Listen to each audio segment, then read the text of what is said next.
Essayez de vivre pendant une journée en regardant le cœur d'une personne, tout le temps le cœur, que le cœur de la personne. De fixer votre conscience que sur le cœur, toujours le cœur. De ne pas regarder ailleurs que le cœur de la personne. Même l'autre personne ou les autres personnes, si on peut parler d'autres en tout cas, vont réagir automatiquement à l'espace dans lequel nous nous plaçons quand nous regardons la personne. Alors au début ça demande un effort parce que notre conscience généralement elle n'est pas centralisée dans le cœur, elle est dans le mental. On regarde la personne comme un être extérieur. On ne la regarde pas tout de suite avec un mouvement spontané du cœur. On la regarde avec, bon, c'est qui ça? Donc c'est une femme, un mec, etc. J'ai une affinité, pas une affinité, elle me paraît bizarre, elle est bien habillée, pas habillée bien. Blablabla. On commence tout de suite à avoir une quantité de logiciels intérieurs, de jugements, qui sont légitimes, qui font partie de la mécanique des corps, qui vont mettre la personne dans un tiroir. Mais nous, on peut avoir le choix d'agir rapidement à ce fonctionnement en disant « Oh là là là là, ce fonctionnement, je le connais, mais là, je vais regarder son cœur, juste son cœur. » Et vous allez voir qu'il y a une partie de la conscience qui se met et qui regarde la personne. C'est automatique en fait. Il n'y a pas besoin de chercher où se mettre. Il y a juste à demander à la regarder avec son cœur. Ça se fait automatique. On est des êtres divins, donc ça se fait automatiquement. Et d'un seul coup, on regarde la personne avec le cœur. Et ce qui est très très étonnant, c'est que d'un seul coup, on est tout de suite touché par la personne. On sait qu'on y est, qu'on touche les choses, quand d'un seul coup, on regarde la personne et on l'aime.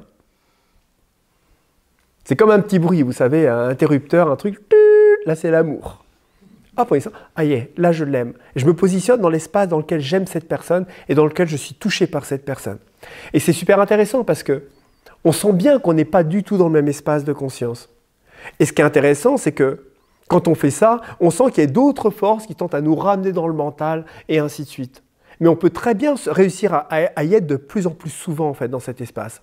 Et s'entraîner, par exemple dans les pratiques de karma yoga, qui vont être des yogas de l'action, dans le sens où on va apprendre à descendre dans le cœur, non par des méditations yogiques, on se met au niveau du centre énergétique, on ferme les yeux, on se relie à l'aspiration, on appelle le divin, mais dans le sens où on se sert d'un support humain, visible, relationnel, et dans lequel, dans la relation avec l'autre, on ne va pas tenter de faire un effort pour avoir des actes vertueux, on ne va pas tenter de faire un effort pour être dans l'amour, mais on va tenter de regarder avec le cœur, simplement. C'est-à-dire qu'on ne va pas chercher à émettre quoi que ce soit, mais on va juste tenter d'être récepteur nous-mêmes d'un espace perceptif où nous vibrons l'amour en nous. Et on va regarder ensuite l'autre personne avec ces yeux-là, sans tenter de rien faire. On ne va pas chercher à faire quoi que ce soit d'autre, à être même gentil, ce n'est pas la peine d'être gentil. Simplement, trouver cet espace dans lequel on arrive à être dans le cœur. Et de regarder avec ces yeux-là. Ça calme tout d'un seul coup. Ça calme les pensées, ça calme l'être, et d'un seul coup, la personne qui pouvait nous paraître perturbante, embêtante, voire dangereuse ou quoi que ce soit, ça s'évanouit. Des fois, on touche même à l'être sensible à l'intérieur de l'autre. On voit toutes ces parties sensibles d'un seul coup. On voit toutes ces blessures, tous les espaces qui sont sensibles, fragiles. Parce que la partie superficielle de notre corps a été extrêmement créée en vue de protection du monde extérieur. C'est pour ça que très généralement, quand on est dans la partie superficielle de notre conscience, on se protège. J'ai remarqué que par exemple, dans nos échanges aujourd'hui, il y avait beaucoup de choses liées aux peurs. Peur des entités négatives, peur de ce qu'on peut vivre au niveau des plans inférieurs, peur de rencontrer tel être, peur de ce mot, etc. Peur de rencontrer qui, quoi, que nous-mêmes. Qu'est-ce qu'on peut rencontrer d'autre sur Terre que nous-mêmes?